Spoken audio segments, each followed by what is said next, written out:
around when the unthinkable happens. We, of course, are talking about the power of forgiveness. Well, April 16th, 2007, the unthinkable happened. The headlines read, Virginia Tech shooting. Unfortunately, it's turned out to be the largest shooting at any university.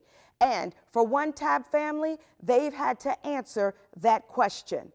Our own Nadia Clark is going to share with us her journey of forgiveness, her entire family's journey of forgiveness on behalf of their brother Ryan, who was a student at that time.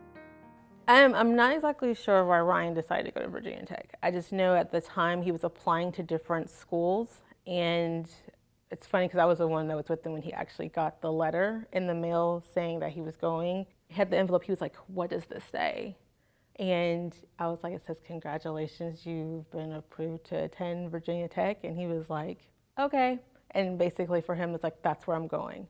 He was an extremely smart student. He was one of those people that like studied, but still did everything. It's like he had a job, he was in the band, and he was like higher ranked in the band.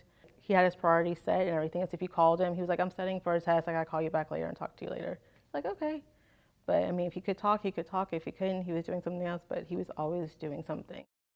A tragedy of monumental proportions. That's how the president of Virginia Tech described the horror that unfolded there. The deadliest mass shooting in American history. I was called at my, at the time, internship that I worked at, and was told that I just needed to come home because there was a shooting at the school and they couldn't find him. Because I was like, "Well, where is he?" They're like, "Well, we can't find him, so you need to come home." And I was like, okay. So I literally got in the car and went home, but I went the long way home because I knew on the way home.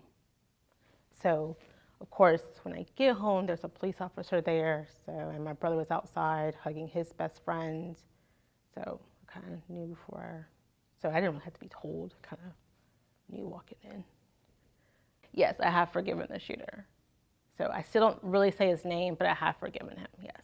So I'm friends on Facebook with a lot of the other siblings and other family members of some of the other victims, not too many, but a couple. And every year, you know, we post something, something meaningful, something nice. And a couple years ago, I posted for the 33 families and the 33 victims, when in essence, the 33rd one is the shooter.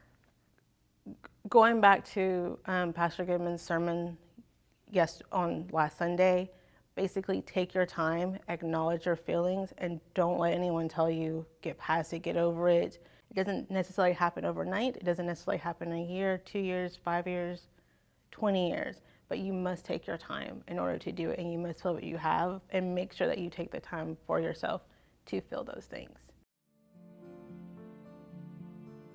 Feel what you feel. How powerful are those words? We thank Nadia Clark and the Clark family for sharing their testimony of their journey of forgiveness.